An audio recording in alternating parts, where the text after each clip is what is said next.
ఖరీఫ్ ప్రారంభమైంది. ఇప్పటికే దీర్ఘకాలిక వరి రకాలను నారుమడులు పోసుకున్నారు రైతులు. అయితే మారుతున్న వాతావరణ పరిస్థితుల కారణంగా ఎప్పుడు ఎలాంటి ఉపద్రవాలు ముంచుకొస్తాయో తెలియని పరిస్థితులు.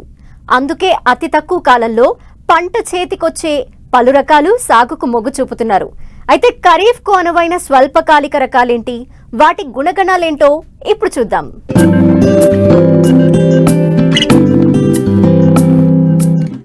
తెలుగు రాష్ట్రాల్లో ఖరీఫ్ లో అధికంగా వరి సాగు చేస్తూ ఉంటారు రైతులు. చాలా వరకు దీర్ఘకాలిక రకాలను సాగు చేస్తూ ఉంటారు రైతులు. ఈ రకాల పంట కాలం 150 రోజులు ఉంటుంది. అయితే వాతావరణ మార్పుల కారణంగా 2-3 ఏళ్లుగా పంట చేతికొచ్చే సమయంలో అధిక వర్షాలు, వడగళ్లు కురవడంతో పంట మొత్తం నేలపాలవుతోంది. మరోవైపు సాగునీరు ఆలస్యమైన ప్రాంతాల్లో స్వల్పకాలిక రకాలను సాగు చేయాలని శాస్త్రవేత్తలు సూచిస్తున్నారు.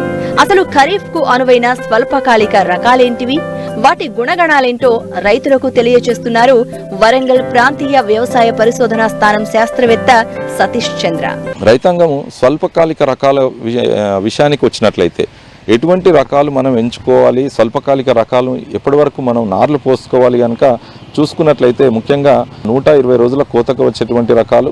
ఈ రకాలు మనం జూలై 31 వరకు కూడా నార్లు పోసుకోవడానికి అవకాశం ఉన్నటువంటి గా చెప్పుకోవచ్చు.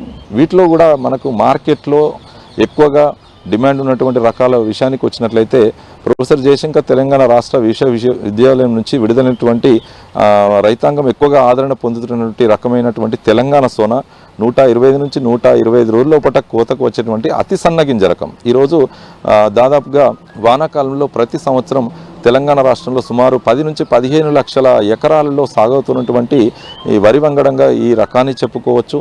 ముఖ్యంగా అతి సన్న గింజ రకానికి చెంది ఉండడం వల్ల మార్కెట్లో రైస్ మిల్లర్లు ఎక్కువగా ఈ రకానికి ప్రాధాన్యత ఇస్తూ మనకు ఎంఎస్పి కంటే మద్దతు ధర కంటే కూడా రైస్ మిల్లర్లు ఈ రకం పైన ఎక్కువ పెట్టి కొనడానికి ఆస్కారం చూపుతున్నారు. కాబట్టి రైతాంగం ఈ వరి రకాన్ని ఎక్కువ లక్షల ఎకరాల్లో సాగు చేయడం జరుగుతుంది. ఈ రకాన్ని సాగు చేసే రైతులు ఎప్పుడు కూడా జూలై 15 లోపల నార్లు పోసుకోవడానికి అవకాశం లేదు కనుక రైతాంగం ఈ విషయాన్ని గుర్తుపెట్టుకోవాలి.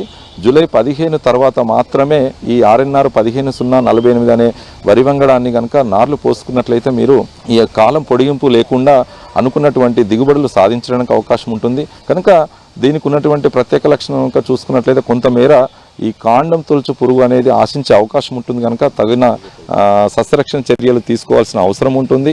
ఇంకొక విషయం మనకు ప్రత్యేకమైనటువంటి ఆర్ఎన్ఆర్ 15048లో చూసుకున్నట్లయితే ఇది మనకు అగ్ని తెగుల్ని కూడా సమర్థవంతంగా తట్టుకునేటువంటి రకము. ముఖ్యంగా అధిక బియ్యం శాతం కలిగి ఉండడం వల్ల అంటే మనకు సుమారుగా 65 నుంచి 66% మేర మనకు ఈ బియ్యం వచ్చేటువంటి ఈ రకం ఉండడం వల్ల మనకు ఎక్స్పోర్ట్లో కానీ అదేవిధంగా మిల్లర్స్ దగ్గర కూడా ఎక్కువగా ప్రాముఖ్యత ఉన్నటువంటి రకము. ఈ రకాన్ని ఎంచుకున్నా కూడా రైతాంగం ఎక్కువగా దిగుబడి సాధించడానికి అవకాశం ఉంటుంది. ఇక మరి ఒక రకాన్ని కనుక చూసుకున్నట్టయితే వరంగల్ పరిశోధన స్థానం నుంచి 2021లో విడుదలైనటువంటి వరంగల్ 962. ఇది అచ్చం మనకు బీపీటీ 5204 లాగా ఉండడమే కాకుండా ఎత్తు 3 నుంచి 3.5 ఫీట్ల మేర వరకు మాత్రమే పెరుగుతుంది. అంటే సుమారుగా 90 నుంచి 100 సెంటీమీటర్ల ఎత్తు పెరగడమే కాకుండా చేను మీద పడిపోకుండా గింజ రాలకుండా అదేవిధంగా మనకు గొలుసు కూడా ముద్దకంకి వలె ఉండడమే కాకుండా దీని యొక్క అన్నం నాణ్యత కూడా బీపీటీని పోలి ఉంటుంది. కనుక దీనికి ఉన్నటువంటి లక్షణాలు ప్రత్యేకమైనటువంటి లక్షణాల ఆధారంగా రైతాంగం ఈ సన్నగింజ రకాలలో వేసుకోవాలనుకున్నప్పుడు వరంగల్ నుండి విడుదలైనటువంటి WGL 962 రకాన్ని కూడా ఎంచుకున్నట్లయితే మనం దిగుబడి పొందడానికి ఆస్కారం ఉంటుంది. ఇది కూడా కొంతమేర అగ్గి తెగులను తట్టుకునేటువంటి స్వభావం ఉన్నటువంటి రకంగా చెప్పుకోవచ్చు. ఇక స్వల్పకాలిక రకాల్లో మరి ఒక సన్నగింజ రకాన్ని విషయానికి వచ్చినట్లయితే కూనారం నుంచి విడుదలైనటువంటి కూనారం 1638 కూనారం వరి 2 అనే వరి వంగడాన్ని కూడా 2021లో కూనారం పరిశోధన స్థానం నుంచి విడుదల చేయడం జరిగింది. ఈ రకం కూడా సుమారుగా 7 నుంచి 8 టన్నులు హెక్టార్కు దిగుబడి ఇచ్చేటువంటి వరి వంగడం. ఇది కూడా కొంతమేర ఉల్లికోడ్ని కానీ కొంతమేర అగ్గి తెగులను కూడా మనకు తట్టుకునేటువంటి స్వభావం ఉన్నటువంటి రకం. ఈ రకము కూడా బీపీటీ యొక్క నాణ్యతను పోలి ఉండడమే కాకుండా గింజ రాలకుండా అదేవిధంగా మనకు అధిక దిగుబడి ఇచ్చేటువంటి సన్నగింజ రకంగా ఈ రకాన్ని చెప్పుకోవచ్చు. అదేవిధంగా కూనారం నుండి విడుదలైనటువంటి మరి ఒక రకం 733.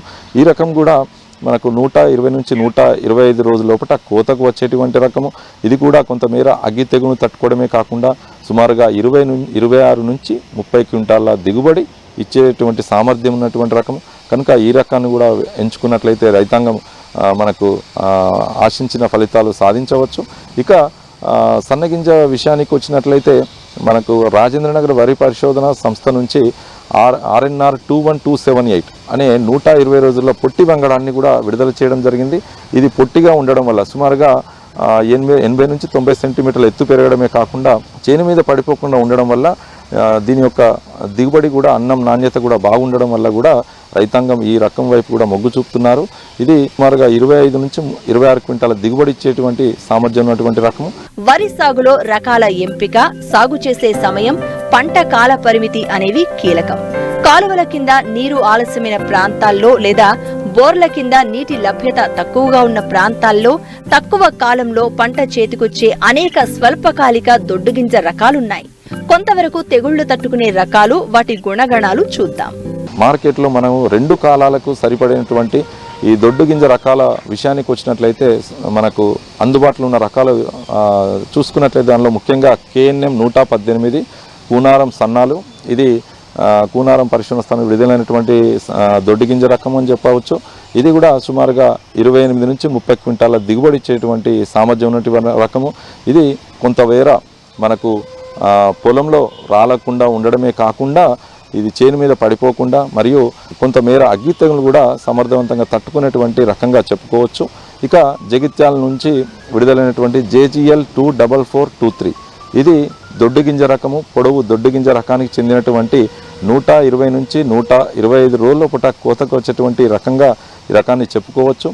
ఈ రకం యొక్క దిగుబడి సామర్థ్యం కనుక చూసుకున్నట్లయితే సుమారుగా 28 నుంచి 32 క్వింటాళ్ళ వరకు కూడా దిగుబడి సాధించడానికి అవకాశం ఉంటుంది. ఇది పొట్టిగా ఉండడం వల్ల నేలపై పడిపోకుండా, అదేవిధంగా గింజలు నేలపై రాలిపోకుండా ఉండేటువంటి ప్రత్యేక గుణం వల్ల రైతాంగము ఈ రకాన్ని పెద్ద మొత్తంలో అంటే దాదాపుగా 8 నుంచి 10 లక్షల ఎకరాలలో కూడా ఈ రకాన్ని తెలంగాణ రాష్ట్రమే కాకుండా చుట్టుపక్కల ఉన్నటువంటి ఆంధ్రప్రదేశ్ కావచ్చు పలు రాష్ట్రాల్లో ఎక్కువ విస్తీర్ణంలో ఈ రకాన్ని సాగు చేస్తున్నారు. దీనికి ఉన్నటువంటి కొంత మనకు రబీలో కనుక సాగు చేసినట్లయితే దీనికి మెడవిరుపు తెగులు ఆశించే అవకాశం ఉంటుంది. కాబట్టి రైతాంగం కొంత సస్యరక్ష చర్యలు చేపట్టవలసిన అవసరం ఉంది. అదేవిధంగా వానాకాలంలో దీనికి సంబంధించినటువంటి సుడిదోమ కావచ్చు కొంత సస్యరక్షణ చర్యలు చేపట్టినట్లయితే చీడపీడల నుండి కూడా దీన్ని మనం తప్పించి దీంట్లో కూడా ఈ రకంని సాగు చేసినప్పుడు కూడా అధిక దిగుబడి పొందడానికి అవకాశం ఉంటుంది.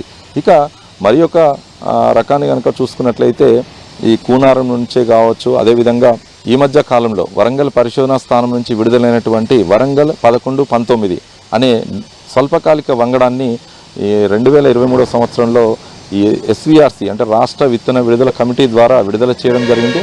ఇది ముఖ్యంగా బయోటెక్నాలజీ పద్ధతిలో ఉల్లికోడు ఆశించేటువంటి ప్రాంతాలలో గనక ఈ రకాన్ని కనుక సాగు చేసుకున్నట్లయితే మనకు వరంగల్ 1119 అనే రకాన్ని కనుక సాగు చేసుకున్నట్లయితే ఈ ఉల్లికోడు సమస్యను మనం సమూలంగా నిర్మూలించుకొని అంటే తట్టుకొని నిలబడగలిగేటువంటి సామర్థ్యం ఉన్నటువంటి రకంగా ఈ WGL 1119 అనే రకాన్ని మనం చెప్పవచ్చు.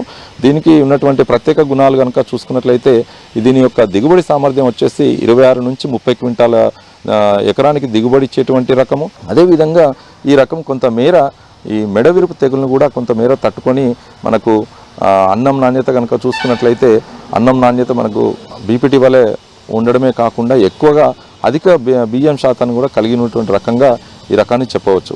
ఇలా రైతాంగము వానాకాలంలో మనం సూచించినటువంటి మన కాలానికి అనుగుణంగా ఈ రకాలు కనుక వేసుకున్నట్లయితే ఖచ్చితమైన సమయంలో కనుక నార్లు పోసుకున్నట్లయితే ఈ వానాకాలంలో మనం అధిక దిగుబడులు సాధించగలరని చెప్పగలుగుతున్నాం.